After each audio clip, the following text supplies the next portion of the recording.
Okay. Good morning, everyone. It's Ron. Saturday morning,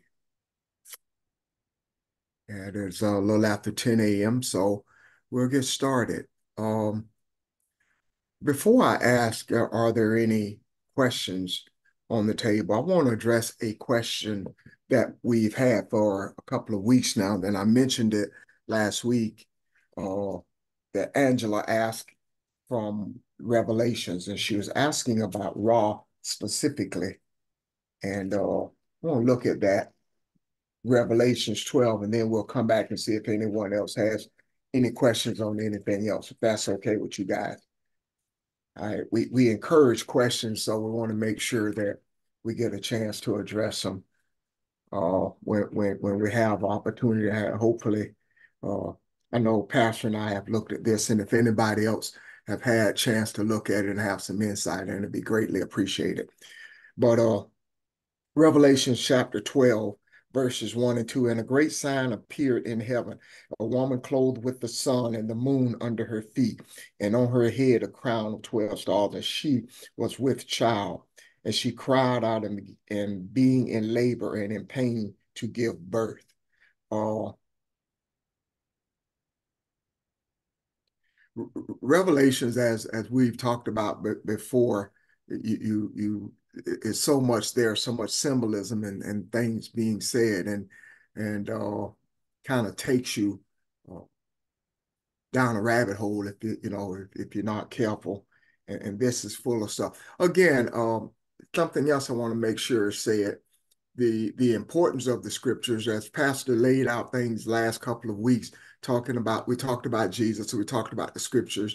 Uh, we talked about the manipulation of the scriptures, but of course, these were truths that were written, and someone came and tried to attach stories to them or make them look a certain way about in favor of European history or those sort of things. But as pastors already laid out, but we still look at this and we glean truth from it because uh, that was the original intent of the written scriptures, and I really appreciate what the Creator has done for this group, that He has allowed us to see the enlightenment and the wisdom here, and to pull all of it out of all the other chaos and confusion that we see in the scriptures.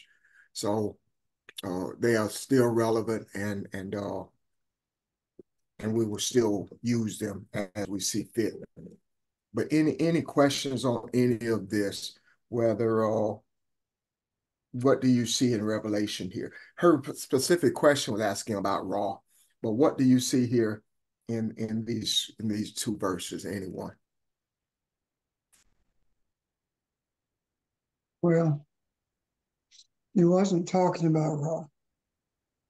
That's the first thing. So the second thing would be, what was it talking about? This is how I see it. The sun represents life, truth, and light.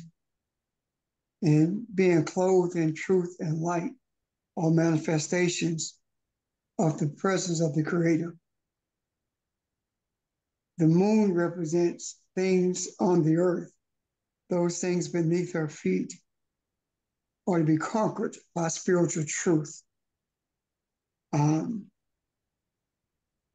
that is the reason they're under our feet. It represents having been conquered. And the 12 stars represent the power and the energy of the zodiac. This suggests that the eye is open and the completeness of the message to the earth has been given. And that is a message about light and balance. She was with child, speaks to a pregnancy. It speaks to a pregnancy with a new and balanced way of life. Travailing in birth and pain to be delivered represents centuries of persecution, struggles, and endless pain. with the deliverance comes peace, balance, and enlightenment. That's it. That's what I see.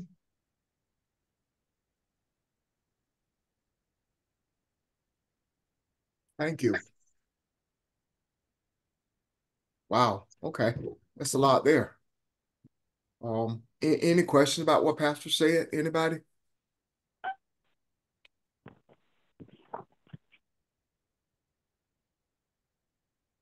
This is Barbara. Good morning. I just got on. I'm sorry I missed the whole thing Pastor said. Except the truth, balance, and deliverance, that part. And the reason that struck a chord with me is because I was looking at spirituality before religion, and it talks about the age that we're in now. We've already talked about the age of Aquarius, but this period is ushering in where we both, where male and female gender-wise have both male and feminine energy, because the male is the XY, the chromosomes, the female is the XX. So however way you look at it, there's always X in the mix. And in each one of the ages, there is a principle that's more dominant than the other in terms of what's actually seen. And this age of Aquarius is the feminine principle, that's actually the woman with the water, which relates to amniotic fluid in a sense. So what he said struck me, because it talks about the importance of that feminine principle being preeminent in a sense in this next 2100 plus years of this age, and that in this energy, there's certain things we look at. It represents balance and harmony. It represents ushering in of creativity, ushering in of an understanding of, more of an understanding of magnetism, whereas the previous age was more of an understanding of electrical energy. Well, this age is going to be more of an understanding of a magnetic energy, which is part of that feminine principle. But anyway, at least I wondered more. It just struck me that that's what he said, just after I read something similar. Thank you. Thank you. Great insight. Thank you. Anyone else?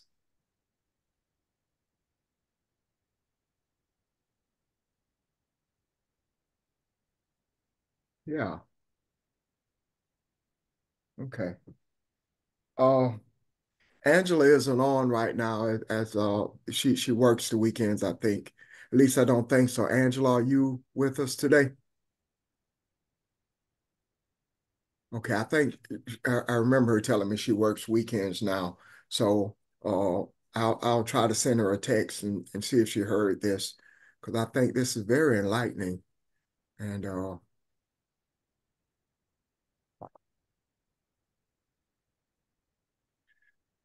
I have some, I guess, some questions. I want to look at about those chromosomes that Barb said, but I want to think about it for a minute, because it may prepare me for something else I was looking at. Can you say the Revelation verse again? Chapter 12, verses 1 and 2. Thank you. Yes, sir. Anyone else?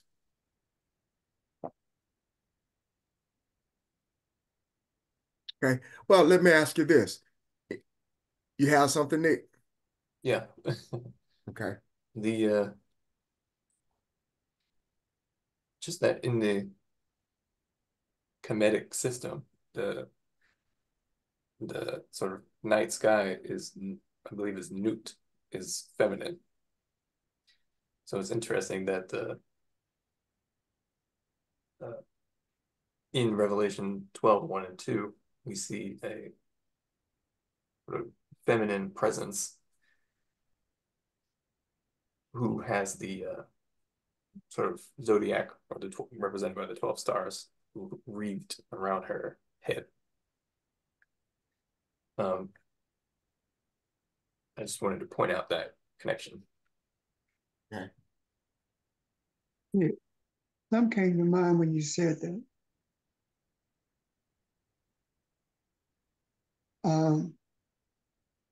Why would it be the moon when the moon is feminine?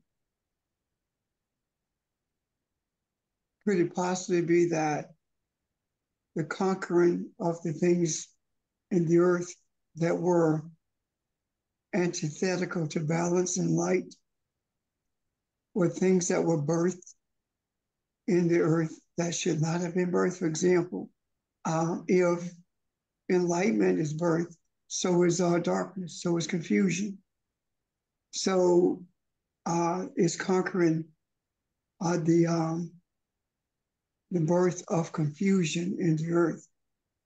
What I'm saying in essence is all the things that we are experiencing now, the murder of thousands in Gaza, the things that are going on in this country that nothing short of pure expressions of racism and greed.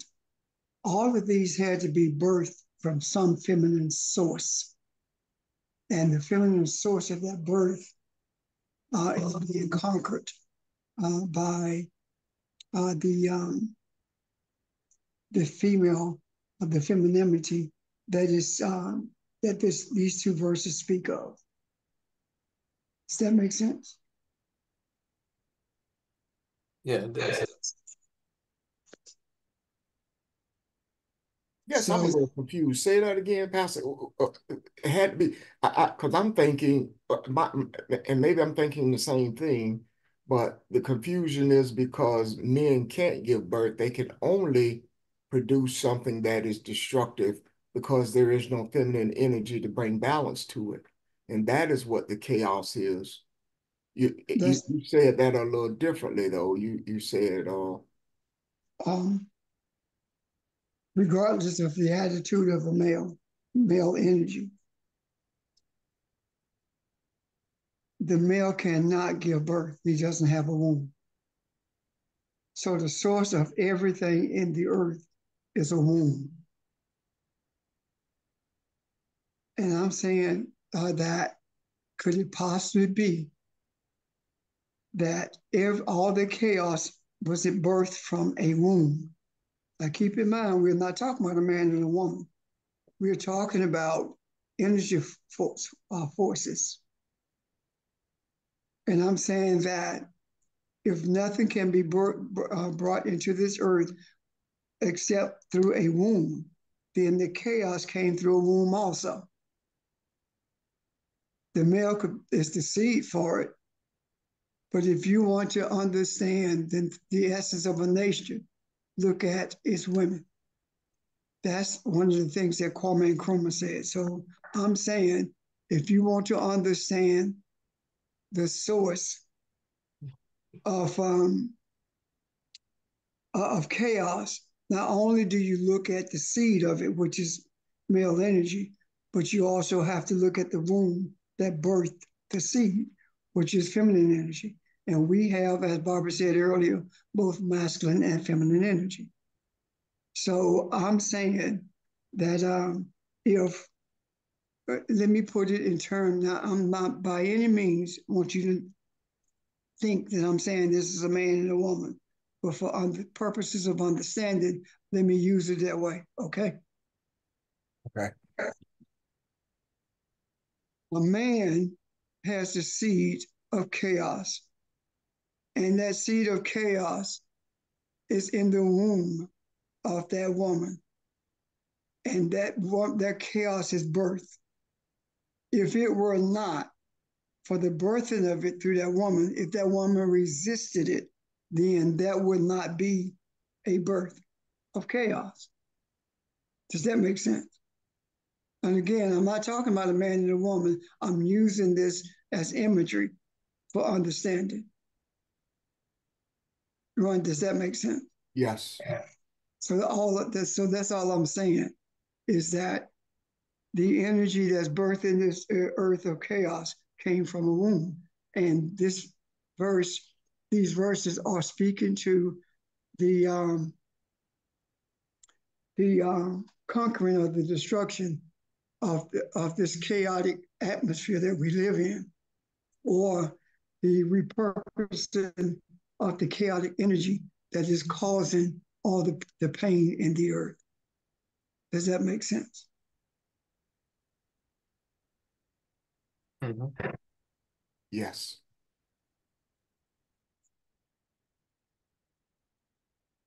I'm done. I just asking if that Right. makes sense to everybody. That's all. Questions or comments?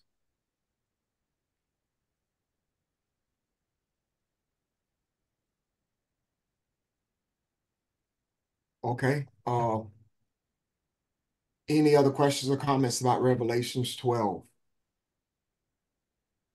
You have something on? I have a question. Yes, ma'am. Sorry, I couldn't get to my mic. Anyway, I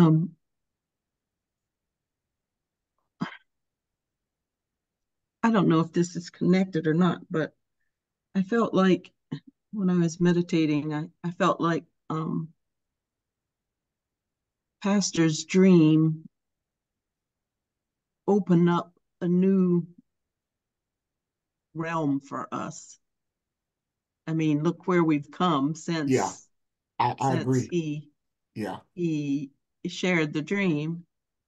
And I kind of feel like it's the same type of thing as in Revelations 12, 1 and 2. We're birthing a whole new thing. It's kind of creating a little chaos that we have to get our heads around.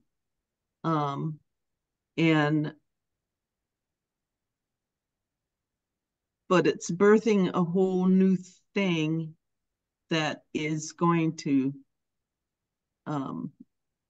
be challenged as to whether or not it takes real root and grows. Anyway, that's all what I'm thinking in my head, and that's what I felt when I was meditating this morning. But it feels like the same kind of thing that that Revelations is talking about. Mm-hmm. I don't know. Does that make sense? It does indeed make sense. In fact, we talked about that a little bit last week, and I didn't see it to that degree what you're saying, but it opened another portal. It opened up another gateway, and it was kind of like a stay tuned kind of thing. What's going to happen next? What do we see next? Or what happens in the earth next? And I couldn't agree more. Yeah. I can't elaborate on anything you said, but I agree with you. It's just something you feel. Anyone else that may have some more insight into that?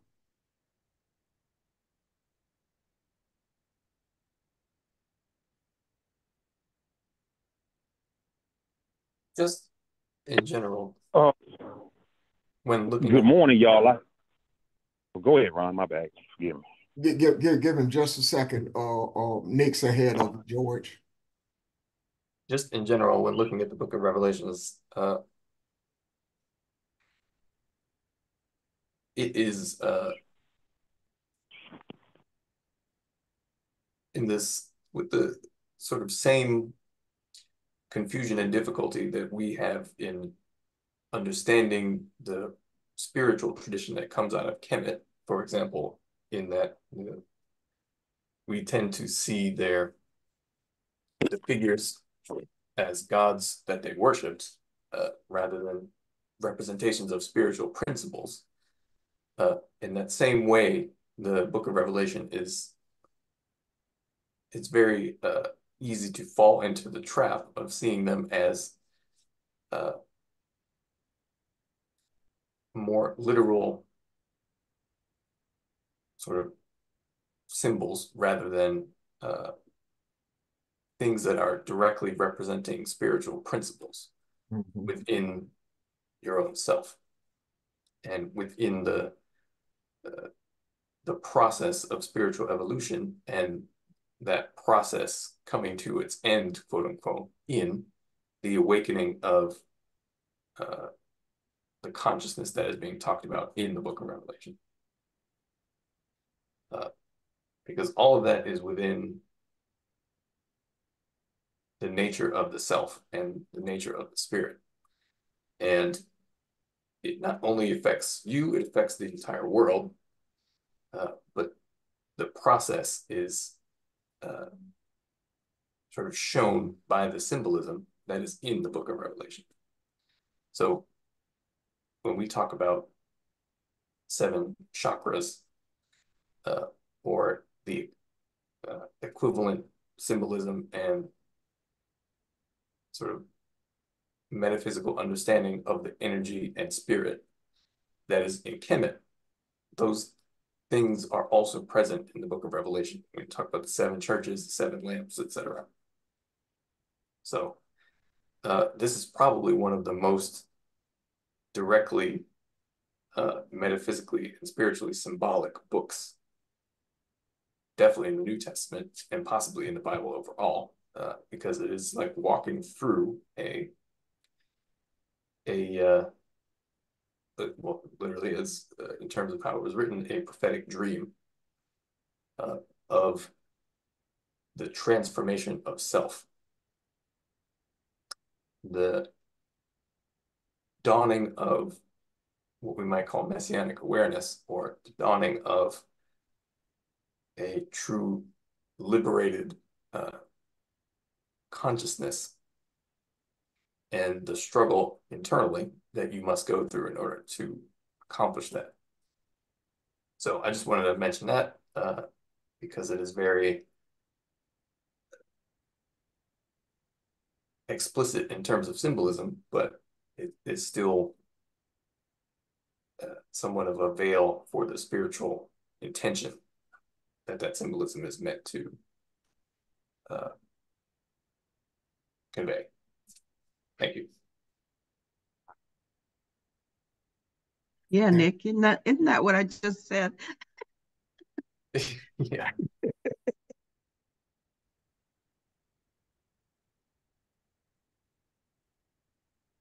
Adam is awakening.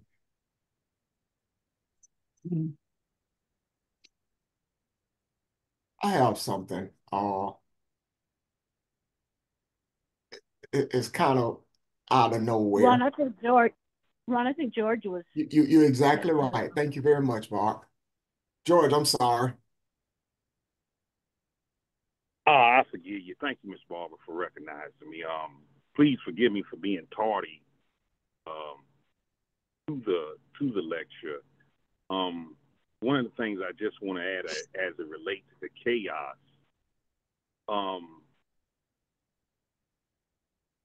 everyone's interpretation of chaos is going to be different.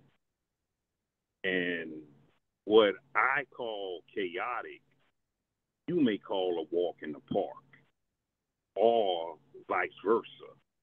What I call a walk in the park, you call chaotic. So everyone brings a different interpretation of what chaos is.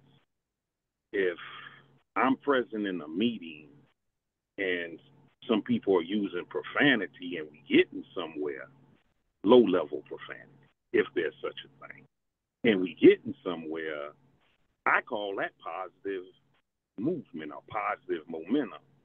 Yet to be in a meeting and everyone know their is and all verbs and they're speaking in good grammar, whatever that is, and we're not getting anywhere, I call that chaos.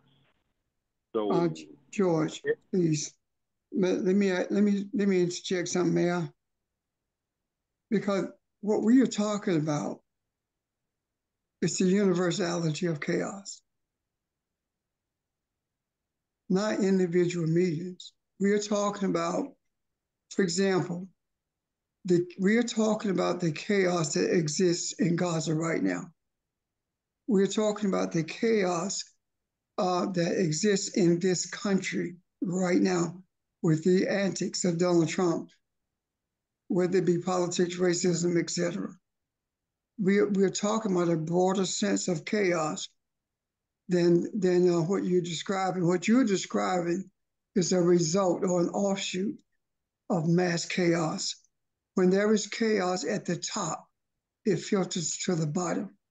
So individual chaos or collective chaos in a meeting or in a setting is one thing, but universal chaos is another, because the chaos in that meeting does not affect the whole world, but the chaos in America does affect the whole world.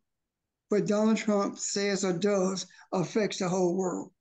What Biden does or does not do affects the whole world. So are you headed in that direction? Are you speaking that type of chaos or what? No, like I say, Reverend Richard, I was kind of tardy to get the meat and potatoes of what you all were talking about. That was just my interpretation of chaos. And as it relates to Trump and Biden, the things that I say and do brings in some degree of energy in the world. So if we're just using Trump and Biden as examples, are we using them as examples because of the position that they're in, being a position of power, maybe somewhat influence? I think we all have that. I don't think it's... Well, you asking me a question. Well, Rev, y'all no. good. I'm going to go ahead. Well, you asking me a Rev. question. Well, it was kind of like a statement and a question. Oh, okay. But, okay. I'll put it on mute and hit these gears and continue to listen to y'all. Thank you. Okay, what George was saying, asking a question. First of all, what we do, if I were to treat somebody in a racist manner, that's going to reverberate, yes. But by me doing that to one person is not going to supply the weapons for a war in Gaza. Biden has the power to supply those weapons or stop supplying those weapons. What I say about that, if I want to stop those weapons, but I can't, I can influence it, but I can't stop them. The influence of Biden and Trump and Iran and all the rest of these world leaders has an impact on the whole world. That's the chaos that's been generated. Now, this chaos did not begin with Trump and Biden. This chaos has reached a higher crescendo because it started the minute that Europeans entered Egypt. That's when it started. And that chaos has increased over the years. And now we are in a place where our desires are to bring order where chaos exists. And we are in the process of doing that. However, to get it done, the Band-Aid must be pulled off of everything. So we'll know what we are dealing with. And by doing that, we are now in a place where we are seeing all of these things play out the way that they have been playing out beneath the surface. And what I mean by that is this. In the past, when Israel was murdering Palestinians, no one really paid it any attention. This is not the first time that Israel has murdered Palestinians. In the War of '67, the United States helped them do it, to take the land that they hold in their possession now.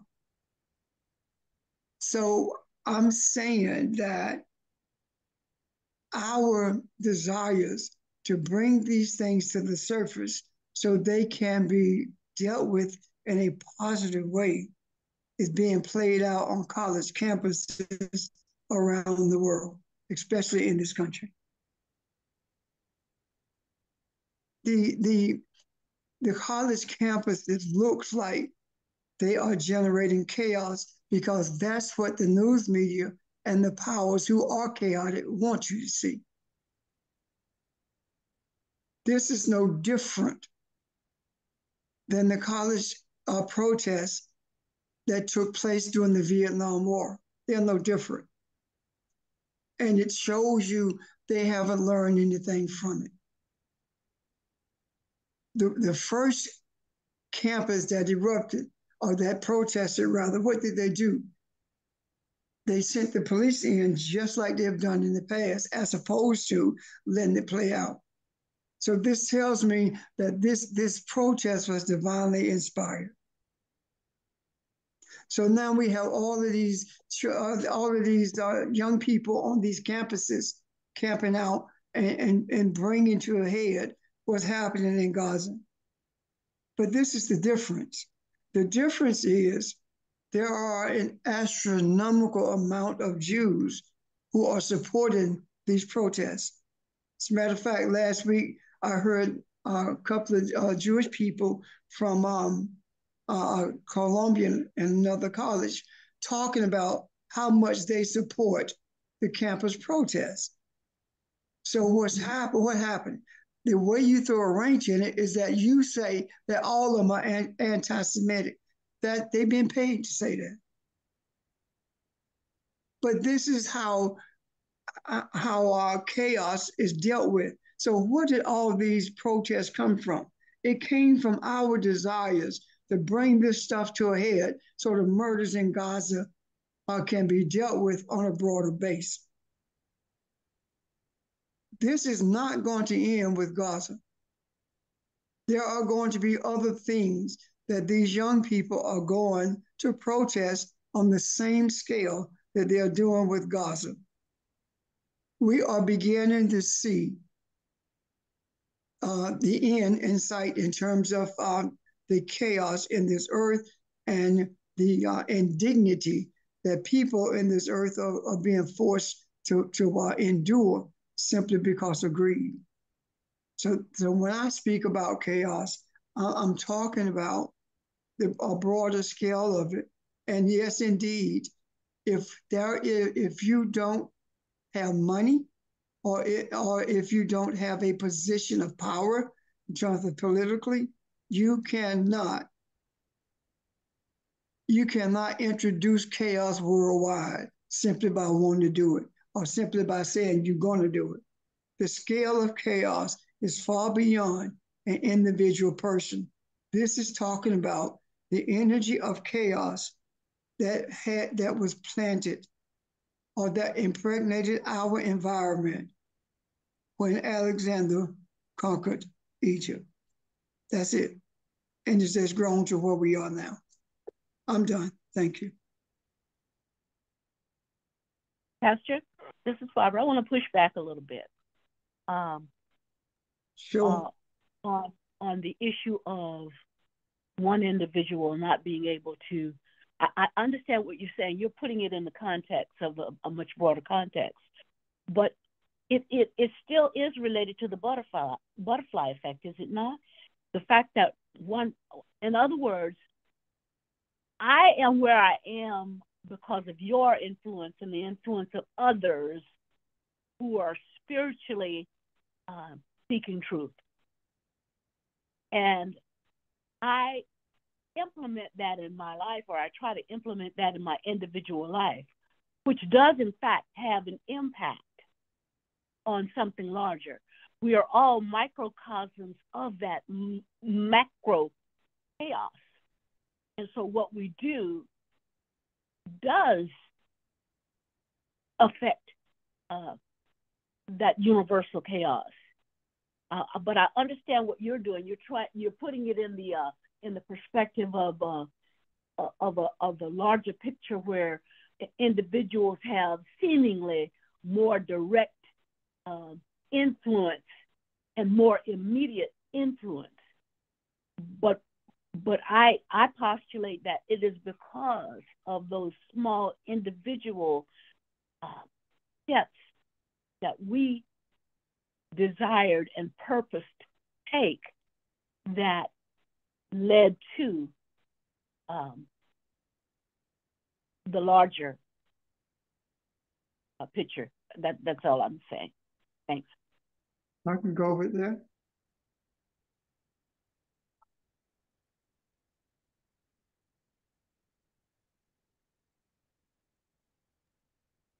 I can see that, Barbara.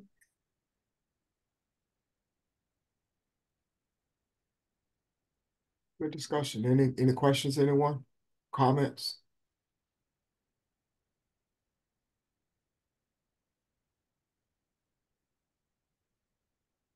As we talk, I'm visualizing the symbolism of this woman with the 12 stars, and she's surrounded by light and has the moon under her feet. And what I'm seeing more and more is the symbolism is that symbolically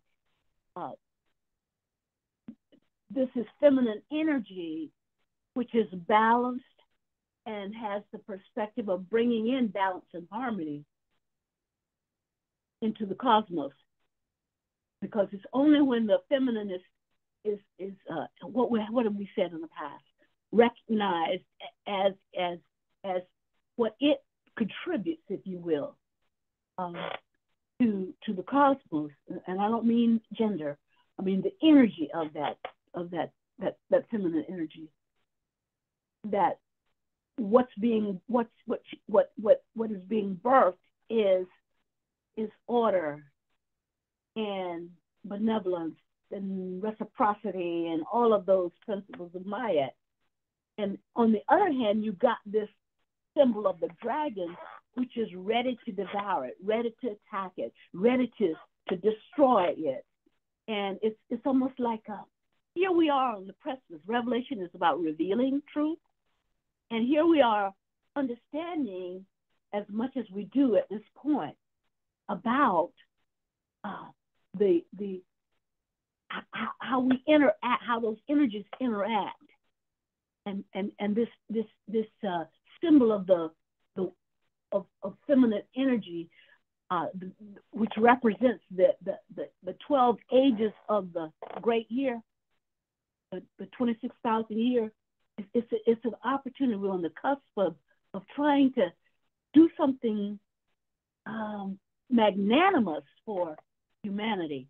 And we also at the same time have chaos,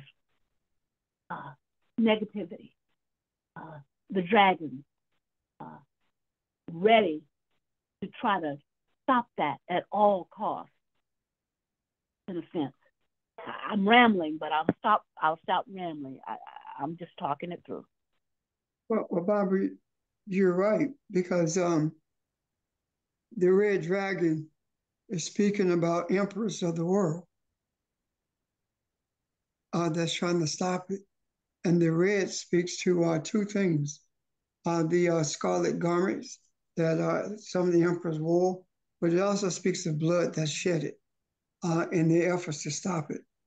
So that the dragon is speaking to the emperors, but also the numbers there speaks to the different kingdoms and the number of, for lack of a better term, vice kings, vice emperors, those who, there were more than one Caesar. So it's vice emperors that it's talking about.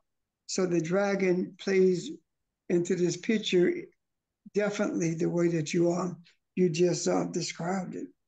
Thank you.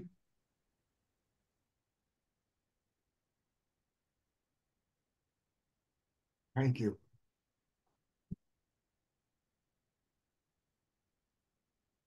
Barb, sound like you got a lesson you putting together there when that comes together in you.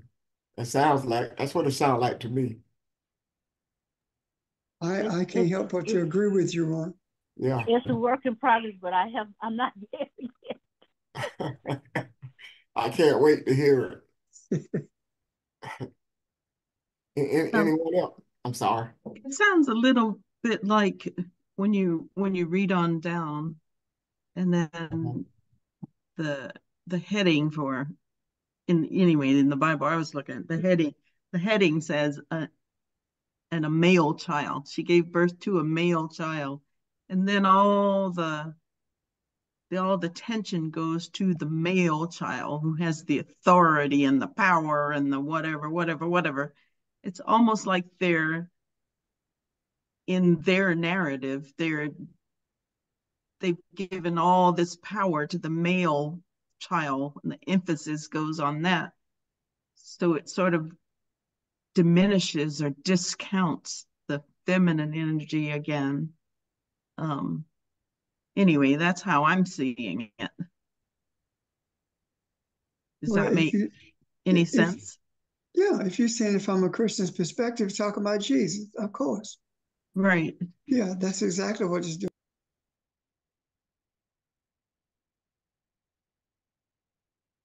Is that part of the manipulation? What are you guys seeing in that? Yeah, it feels a That bit kind of like it's changing the narrative a little bit away from yeah. the feminine energy to the male dominance. I agree with you, Audrey. That's what it's doing. What it's actually doing also is personifying our energy. It's making it a human as opposed to uh, allowing it to be what it is, masculine or feminine energy. Again, this is part of the manipulation of it, changing everything to masculine as opposed to leaving it the way it was. Now, because when it talks about the seed and it talks about the empress who are involved, well, we can see very clearly that this is masculinity that is talking about. Why? Because we're living in the midst of it. Masculinity is what is the problem in the world today. That's where all the issues emanate from the seed of masculinity, being dominant. And I do believe that the idea of this sense of what, for lack of a better term, maleness is giving more than authority to something that should not be receiving that type of authority. What I'm saying is this: that it's saying that the dominant force in the world should be a male who keeps everybody in line with the scriptures, as opposed to recognizing that the domination of maleness, the seed in the earth of masculinity, has created the problems, and the birth is not a male child. The birth is speaking to peace, love, and kindness, etc. So it's speaking to the birth of an energy that's going to bring order. And if you look up the words of love and kindness, if you look up the words of mercy, all of them are masculine. I'm sorry, all of them are feminine. All of them are feminine. So it's talking about birthing something that's going to bring balance to the earth. But again, it's been manipulated to speak to masculinity. So I agree wholeheartedly with what you're saying. Hey, good morning, everyone. Again, Miss Audrey, based upon what you stated. George, can you cut up your volume? Your volume is low. Man, I got a bad headset. That's good. You good? Can you hear? You good right there. Okay, thank you. Based upon what you stated, Miss Audrey, that the male is given power. Based upon what you stated, the male has to be given power because we don't have power. Why should someone be given something that they already have? I don't think females need to be given power. I think females are already powerful. Now, I will say, in any kind of power or influence, whether it's given to you or you already have it or possess it, it has to be developed and nurtured be shown how to work. As it relates to masculine energy, masculine energy is destroying the earth. I think it's better to say not understanding feminine energy is what destroys the earth. Because when you say masculine energy is destroying the earth, some people can look at that, that's men. They're destroying the earth. Yet when you say, or when I say, not understanding the purpose of feminine energy, that's more inclusive to what the problem is. Because trust me, there are females out here who don't understand not anything about feminine energy. They are present out here. So I don't think females need to be given power because you already have it. I think the male has to be given power. So that's all I had to say, Miss Audrey. I wasn't trying to go against what you said or anything, but yet that was just my interpretation. Thank you. Okay, well, George, I wasn't really talking about people in particular. I was talking more about spiritual energy, and the way it's been manipulated to think that it's the masculine energy that should and does control everything. In regards to, on the other side of that, how the feminine energy has been diminished and discounted for however long. But anyway, that's what I was trying to say. Thanks.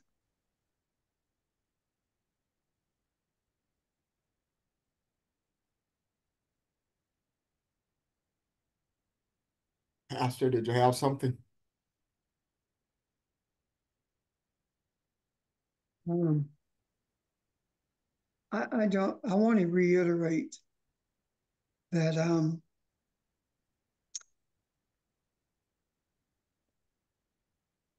we are talking about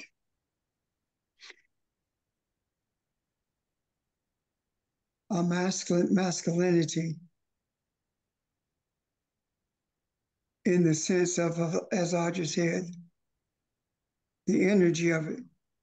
Because if we look at the words that pertain to war and destruction as they appear in the scriptures, they are masculine.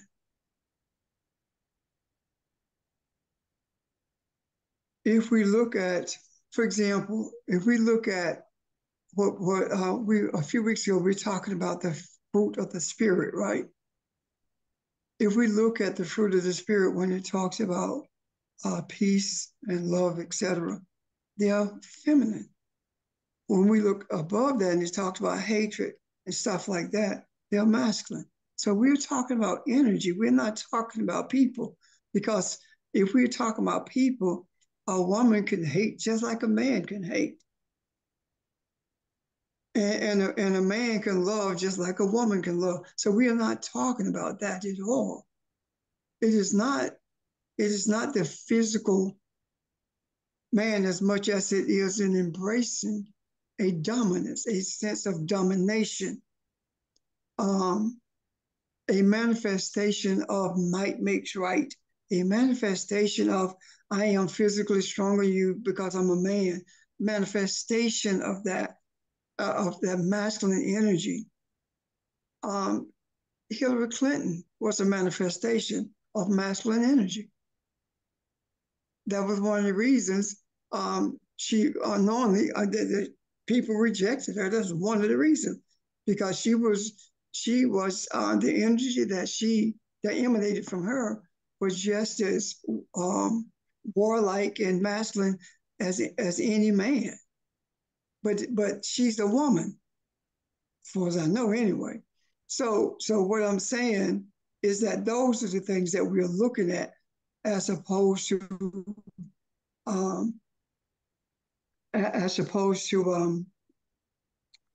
physical people. When we talked about Cleopatra.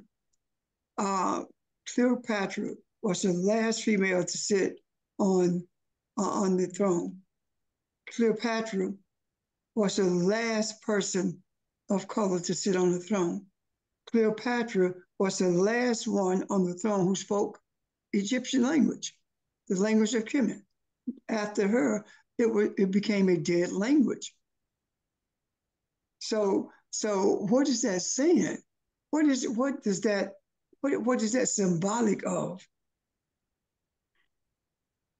When the last female was taken from the throne, it ended the role of the pharaoh in Kemet.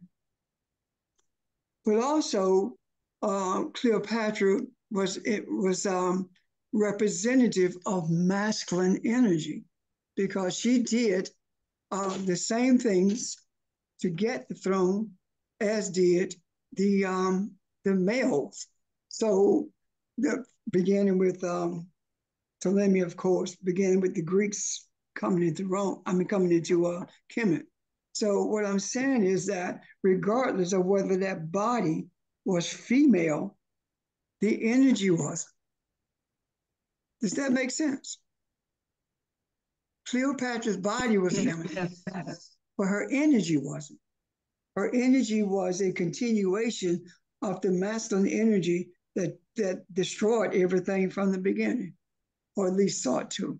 And that same energy, whether it's of Ptolemy, or whether it is Alexandra, or whether it is Constantine or Cleopatra, all of that is the same energy that resulted in us being where we are in terms of having the sacred writings of Kemet being manipulated and put in the form of a Bible over the period of 1,000 years during the Dark Ages. So I hope we can hold that in our minds, that we are not talking about bodily images. We're talking about masculine and feminine expressions based on that energy. I'm done.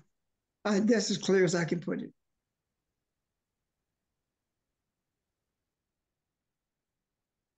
I have a question if no one else has anything, and let me set this up by saying this is partly out of ignorance, okay? Trying to, I've been just sitting here listening to the woman with child and listening to what everybody's saying, and again we're talking about energies here. There are two stories out there, one in Kemet and one in the scripture, that talks about a woman giving birth without a man, without the masculine energy there. So that draws me to ponder, look at this. Does that represent balance? That when there is balance, she has masculine and feminine energy to bring forth birth. And again, this is spiritual. This isn't. I'm trying to again talk this through. So did the imbalance come in when that energy was dominated by masculinity? And what I mean by dominated is I don't have a, that's part of my ignorance. I don't have a really strong knowledge of how the chromosomes work, but I do know that it is the male that determines the sex. And what I'm asking is that part of where this thing goes awry is because she is not allowed. If everything is in full balance, they become one. And the becoming one, the energies become one. The energies become masculinity and femininity work as the mind and the body. One is the thoughts and the spiritual part and and the other one is the action part, I guess. I'm just kind of trying to find something here to resemble what I'm trying to say. And out of balance is when the masculinity fully takes over and says that I not only take over, I take over the womb, I take over life itself. And that is the awry. And I don't know, I'm rambling too.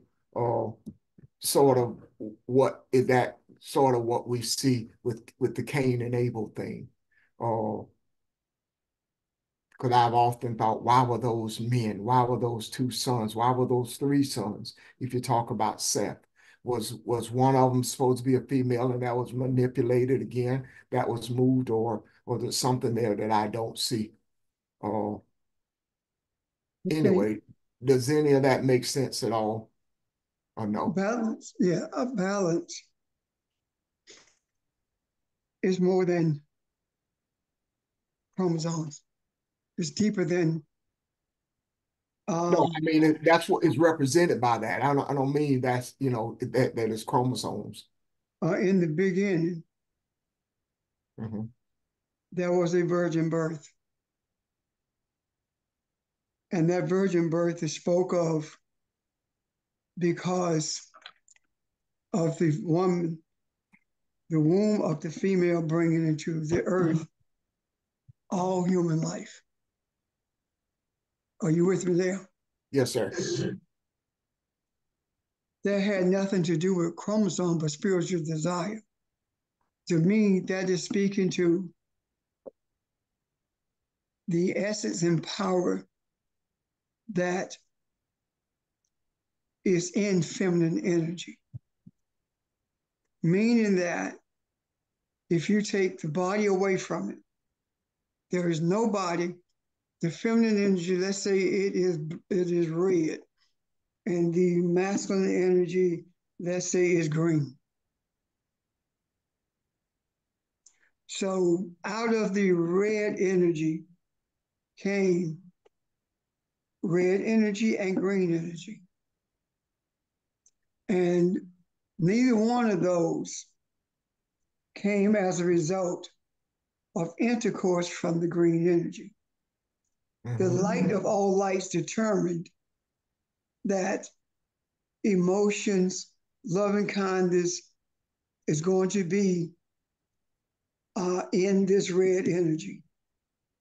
And the green energy will have both, but it will not have the ability, as does the red energy, to be what it chooses to be at all times. The stronger with the male the male energy is trying to fix something. The stronger with the female energy is compassion. Now, Barbara Jean, are you still on? Yes. Okay, I want you to help me with this. When a fetus is in the womb, the blood source comes from the left side because the vessels on the left side coming from the heart are larger and stronger. So the blood emanates from there and it goes from up the left side across the brain into the right side of the brain. The left side of the brain is the side of logic and being analytical. The right side of the brain is the part that deals with compassion and gentleness and empathy, etc. Now, if there is an amount of, I don't remember how much it is, but if there is a large amount of testosterone released in the blood, then the blood that flows up the left side does not, it stops at midbrain. It does not go to the right side.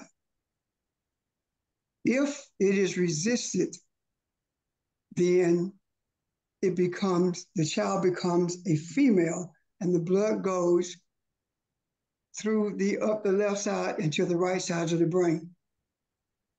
If we look at that as being spiritual, what do we see? We see that the stopping of that blood, am I right so far, Barbara? You're probably beyond me in some aspects. Oh, okay. Go ahead.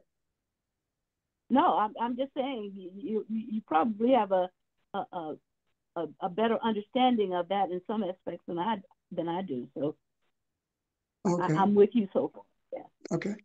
So let's say that the blood, let's look at it as being spiritual. So masculine energy is dominant or has it as its primary source, logic.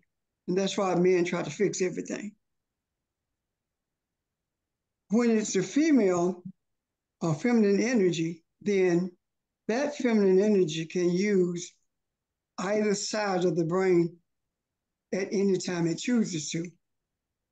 The male has to struggle to use the right side of the brain because that energy of maleness is pooled on the left side or centered on the left side. So what happens when the male energy, the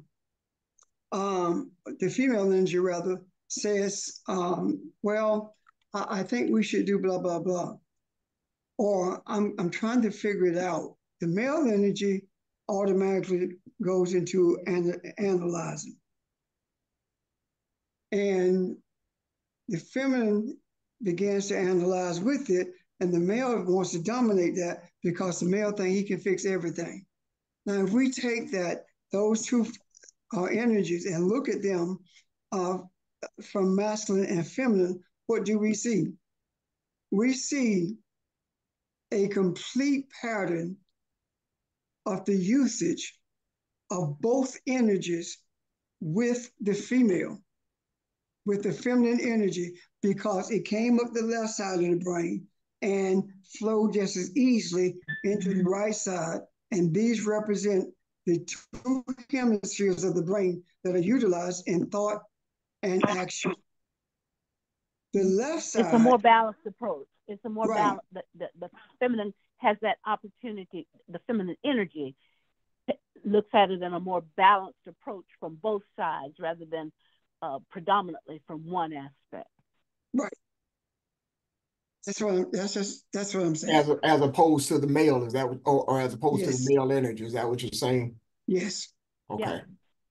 And the males of that on that left side does not have that balanced approach, and when it doesn't get his way, the question is it going to recognize that things are not happening the way it wants it to happen, and there is a deference to femininity? Or is it going to say, I'm going to force my way? I'm going to do it my way regardless, no matter what. Because the energy cannot figure out, cannot rather feel the compassion without the benefit of being one with the feminine. If that energy, that male energy, makes a decision that it's going to do things its way, then that is out of balance.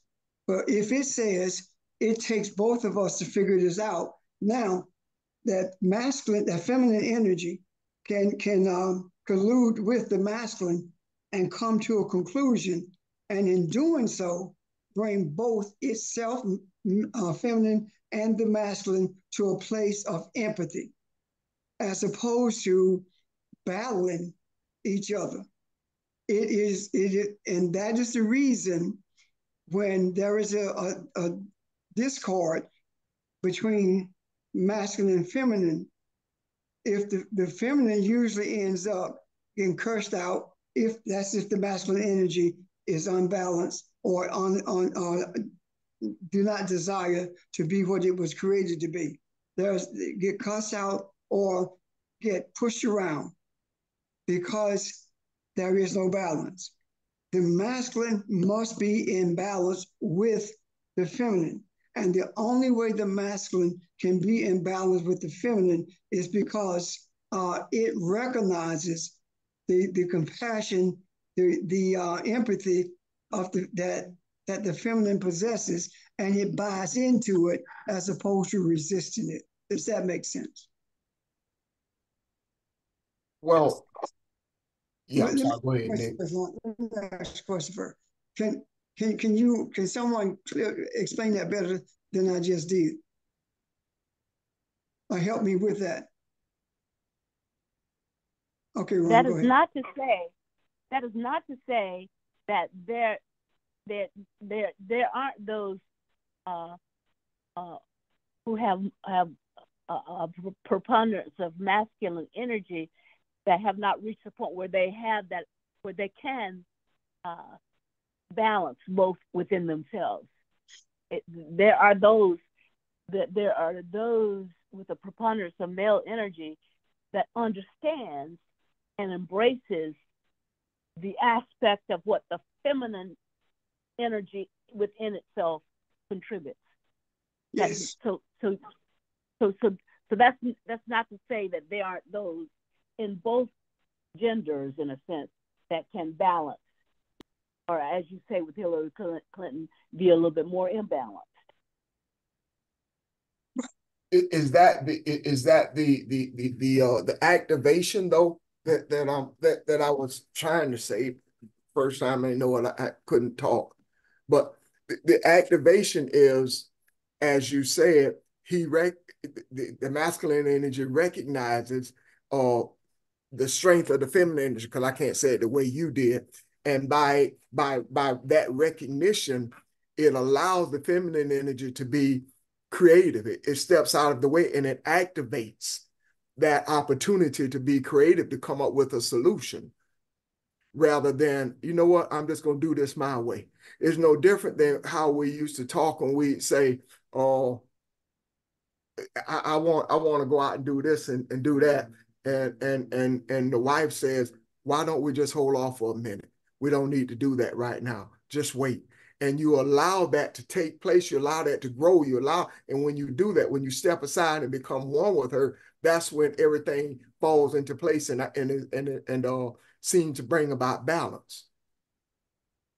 Let's look at it from a child. Okay. Who spends most of the time with the child? The mom. And during that course, what does that child learn from the mom? And we talk about in a balanced family. I'm not talking about where everybody fighting all the time. All right.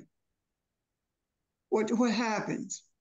That child learns compassion, empathy, control, temper control. Does it not? Mm-hmm. So that in itself is teaching or bringing about balance in that male child. And I use this child very loosely when we use these comparisons. Does that make sense? Yes. So that balance comes from where? It comes from that feminine energy, bringing an awareness to this male energy, an awareness of what's available for it to be balanced as it grows in this society. Does that make sense? Okay. Yeah. So that's what I'm talking about, or at least trying to say when I say that. All of this comes from the womb of femininity, because femininity has both equally, and masculinity did not. So if everything comes from that womb, then it becomes human. Now the representation of the flow of both of all of that being logic as well as compassion, that's in the feminine energy because everything flows from it. The logic is dominant in the male because the testosterone does not go beyond midbrain. It stops there because of the resistance of femininity. What is it that resists that energy or that flow at midbrain, and it does not allow it to go beyond that. That is a biological truth that is representative of a spiritual reality. Does that make sense? Yes. I'm done. I'm gonna stop while I'm ahead. I don't want to get confused. Nick, you were about to say Good something. afternoon, Pastor. I have a question.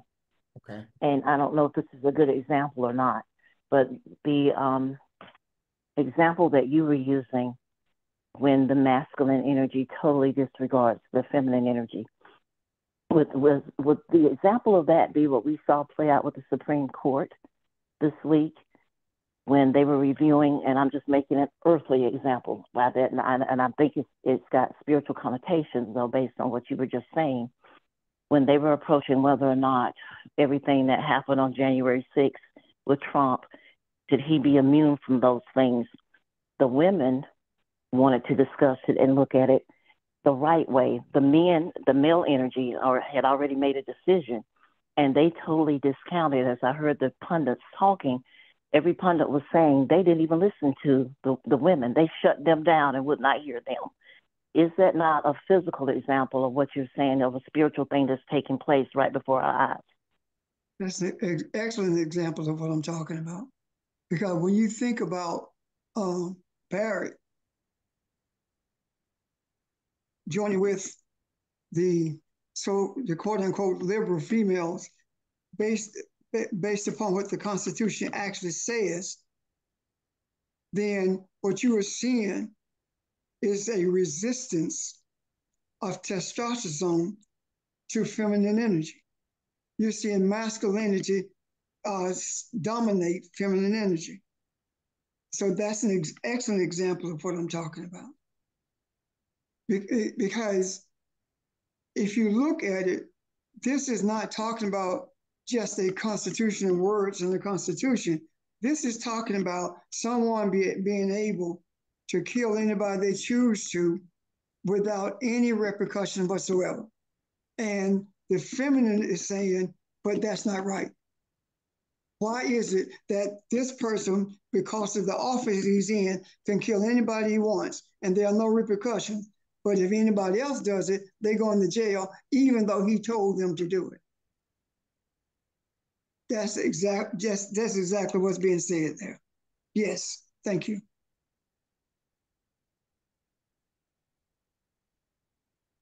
Thank you. Anyone else? I think if Nick had I have a something. question. You go get there, Nick. Go ahead. No, you can go ahead, Evelyn. Evelyn? Oh, okay. Yeah. When you were talking, I saw a hermaphrodite,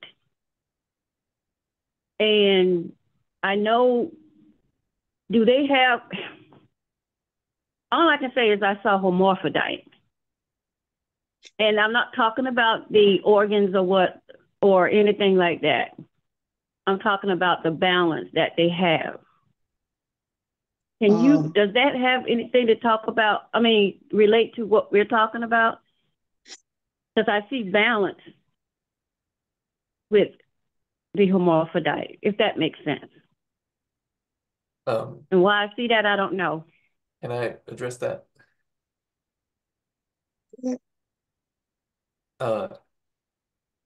In terms of spiritual symbolism, yes, that hermaphrodite represents more of the balance between male and female. But the balance between male and female within the material experience is expressed physically, separately, you know, except for where it isn't. But the point is those things that are connected or more connected in spirit become more apparently separate in the physical.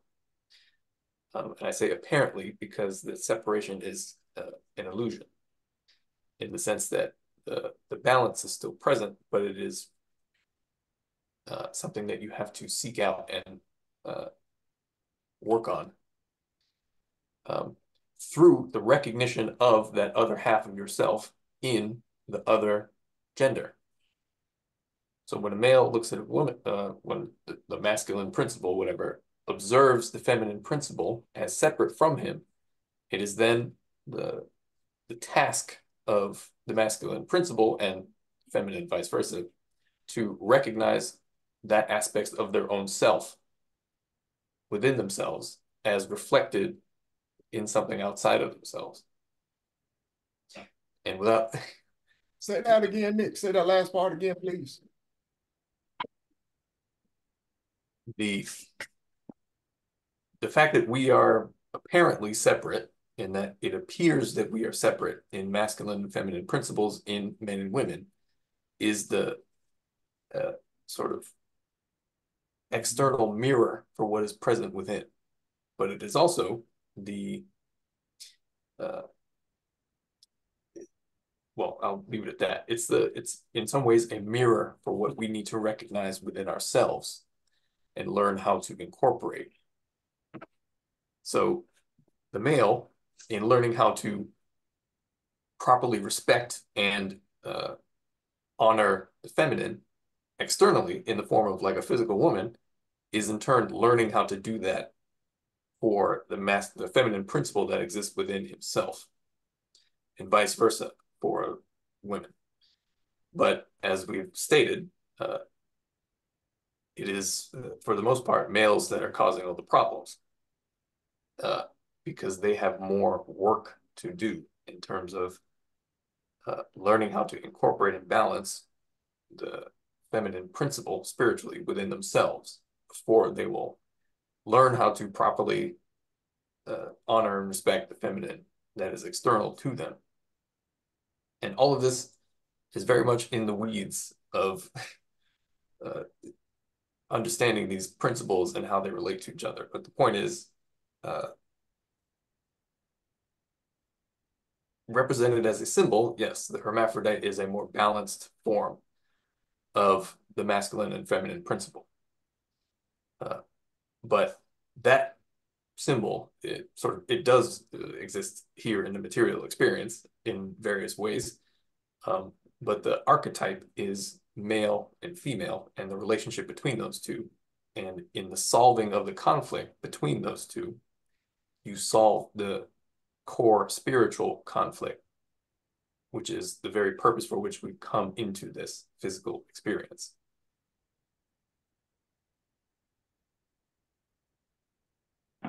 Good morning, everyone, and I hope everyone understands what I'm trying to say.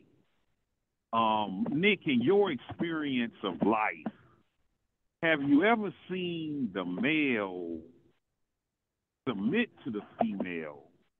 This is not about masculine energy or female, it could be, but the male submits to the female, and he's trying to work with the female. It could be brother working with sister, or husband working with wife, and they're following the principles of respecting the female, and the female is making it very difficult for the male.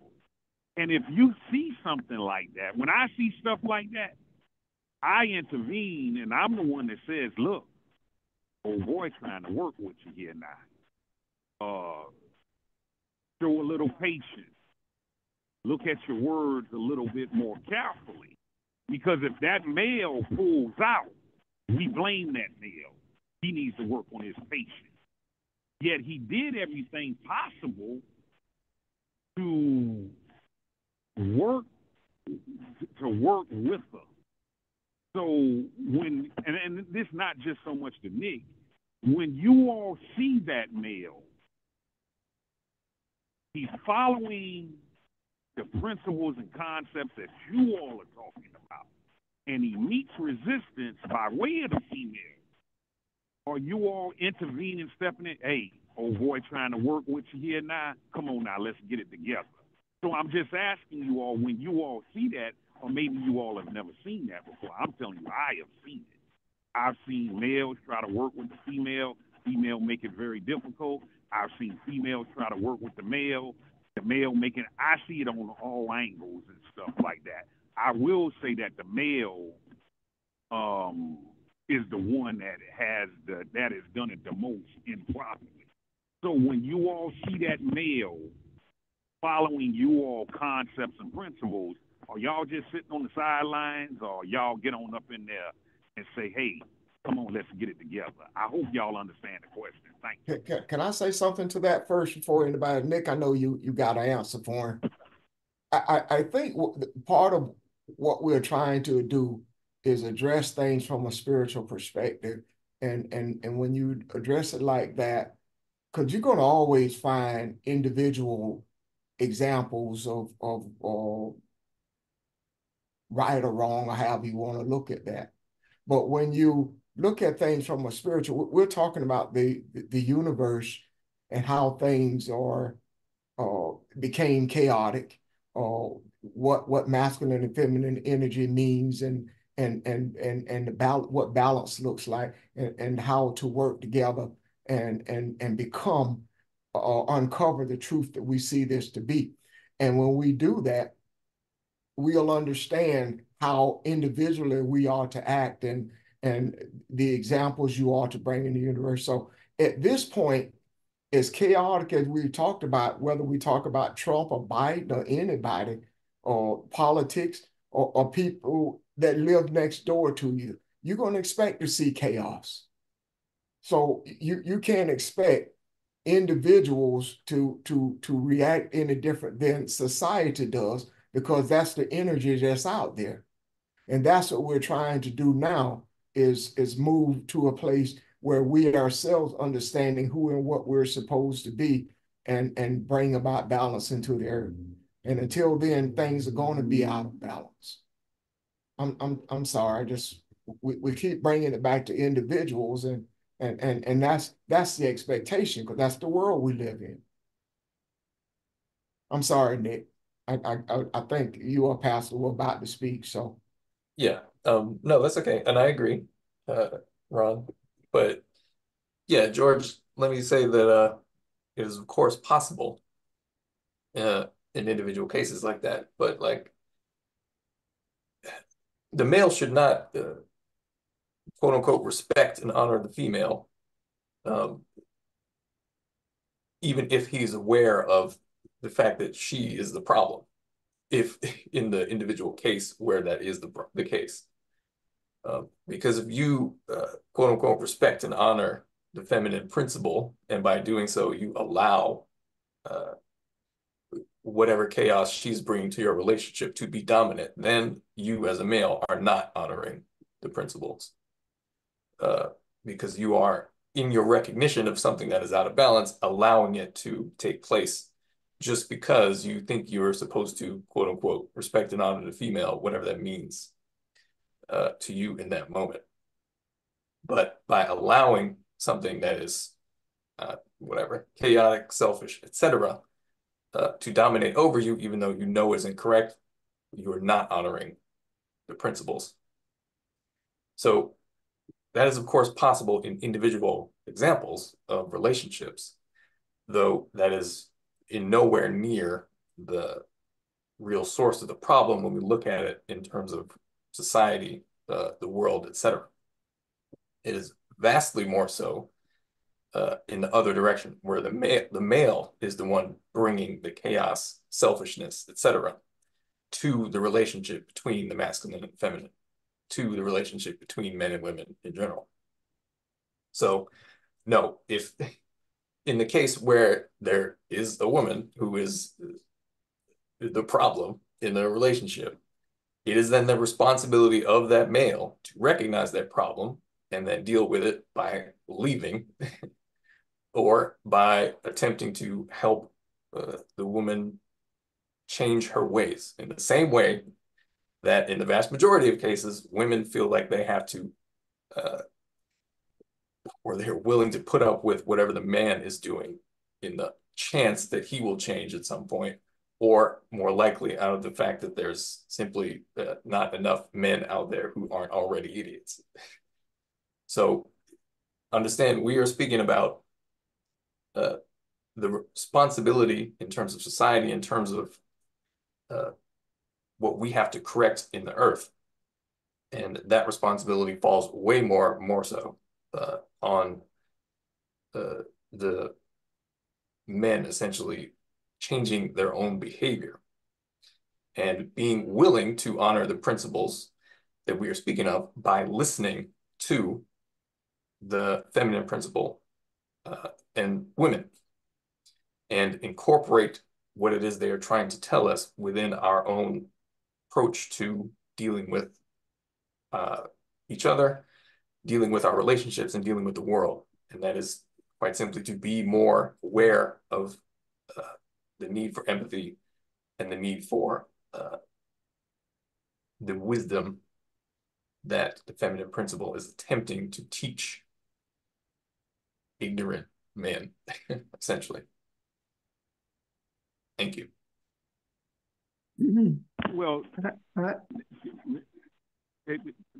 thank y'all. I'm about to, Nick, what I was basically asking, just with me, anytime I see any kind of degree where it's not balanced, I'm going to get up in there and roll my sleeves up and try and bring or make an attempt to bring some balance. And all I request or suggest to you, when you see the male putting his best foot forward and he's submitting to the female, hey, let's work with one another, and he meets that resistance, because in order to bring, if I see something out of balance, you see something out of balance, and I sit on the sideline, I keep it out of balance.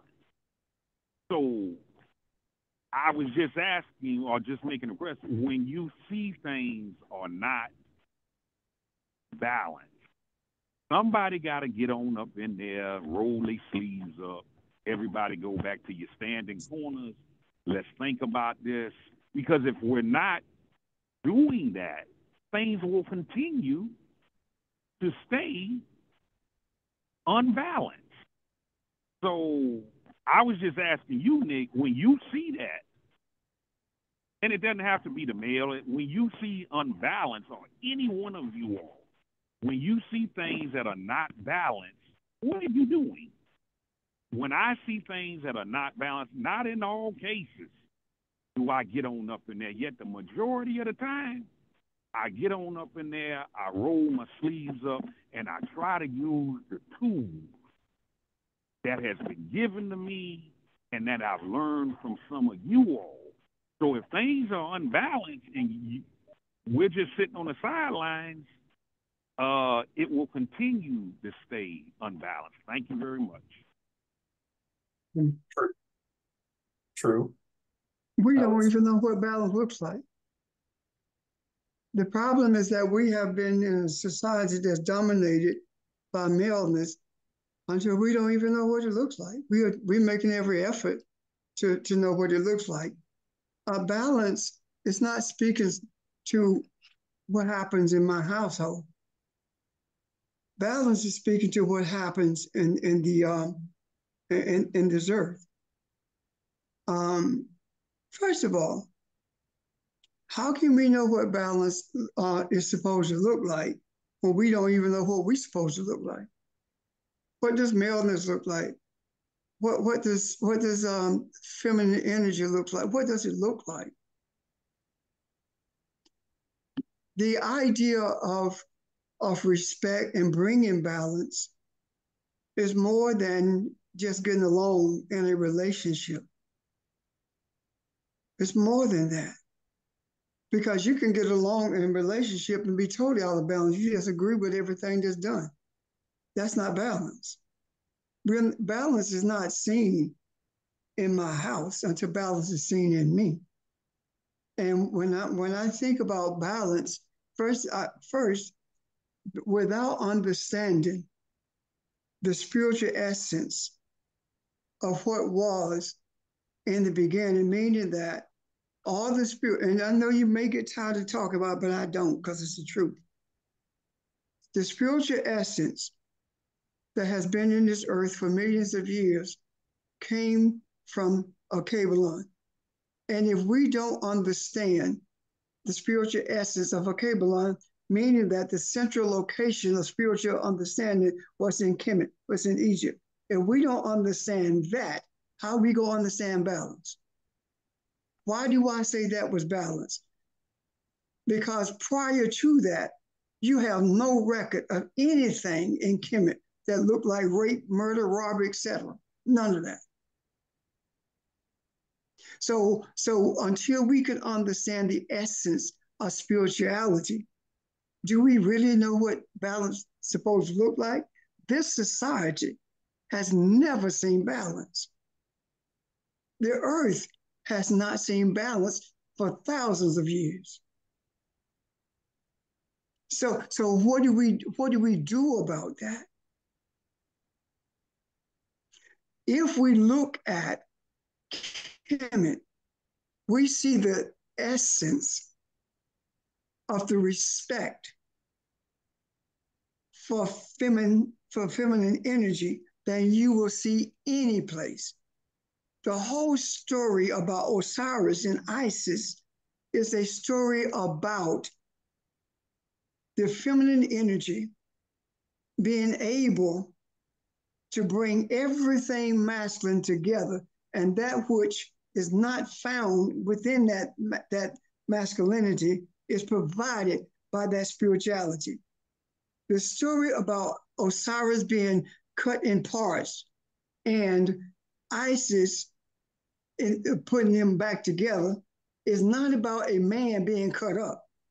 It's a story about the pieces of masculinity that's been shattered, and those pieces are brought together by the patience and desire of feminine energy. And the reproductive organ, the reproductive parts of masculinity is augmented because it's not there. It is augmented by the reproductive energy of femininity. So what am I saying in essence? What I'm saying is this: if we look at that the way it's supposed to be looked at, do we not see that the creator of all things is saying to us that when things fall apart, masculinity is what falls apart. It doesn't know itself. It's searching for itself. And femininity is what brings all the pieces back together and then produces something in its place, which means it's balanced, because the production, the organ of reproduction is not there. So it comes from the womb of femininity. We have been taught in this society that respect for a female is having her to do what we say she should do, as opposed to being a consultation between the two. We have knowingly lost that. Now, if you don't understand the spiritual essence of what I just talked about with Isis and Osiris, we need to talk about it some more, because that's what the bringing of balance looks like. Do I understand it all? No, I do not. And I don't profess to understand it all. But I do know this: that's what balance looks like. We have, for so long, we talk about we agree with individual. We are not talking about that, but when you talk about the agreement of individual and rolling your sleeves and stepping in, just because you see it as balanced, doesn't necessarily mean it's balanced. We are not talking about how you run your household. If balance is not in the environment, if balance is not the dominant force in the earth, it's very difficult for you to find balance in an individual household because it's not in you. And because what does it look like? Think about this. Internally, 99% of the people on this phone or on Zoom is resistant to everything we talked about Kemet. 99% of the people are resistant subconsciously. Why? Because we have been consciously indoctrinated with something that's not true, and we refuse to let it go. We refuse to open our eye and see it differently. And every time we make an effort to explain it based upon the spiritual essence of Kemet, we come right back to the American society and talk about a man and a woman, as opposed to dealing with what is actually being said spiritually, until we get to the place where we can look beyond a European mentality and begin the process as children of a Kabbalah. We will always have this, be in this dilemma. And our efforts are to get us to have the mindset of a Kabbalah. Why a Kabbalah? Because that's the source of life. That is the garden of life. And if that is the garden of life, if that is the emanation of life, then all of these things that we talk about with balance and harmony emanated from there also. The chaos didn't. The chaos was brought there. So let's look at this, try our best rather, to look at this through the eye of Kemet instead of the eyes of a European society. And with that, comments or questions, because we're getting close to where we probably should put a pin in it because a lot has been said. But right now, questions or comments, please. Or does that make sense, what I just said? It does, but I just want you to elaborate a little bit. When you say the eye of Kemet, you mean based on the principles, all the principles of Ma'at and yes, that sort of thing? Okay. Yes. Yeah, based on the principles of Ma'at. And those are principles that we just became familiar with.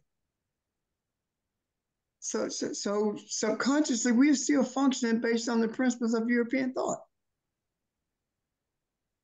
And related to the principles of Kemet, just more generally, understanding the nature of the spiritual source of the symbolism we are presented with, and that is the thing we are to seek within ourselves in order to bring balance within ourselves, that then brings balance within our external environment.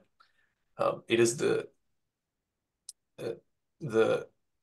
sort of changing the foundational way we think about the relationships and circumstances that we see in the world, in that they have all spiritual origins, and that to seek a way to address the spiritual origins of all of those things is, in effect, dealing with the source of the problem, as opposed to, quote unquote, the European method, which is sort of describing and attempting to deal externally with its symptoms. And so religion itself is a sort of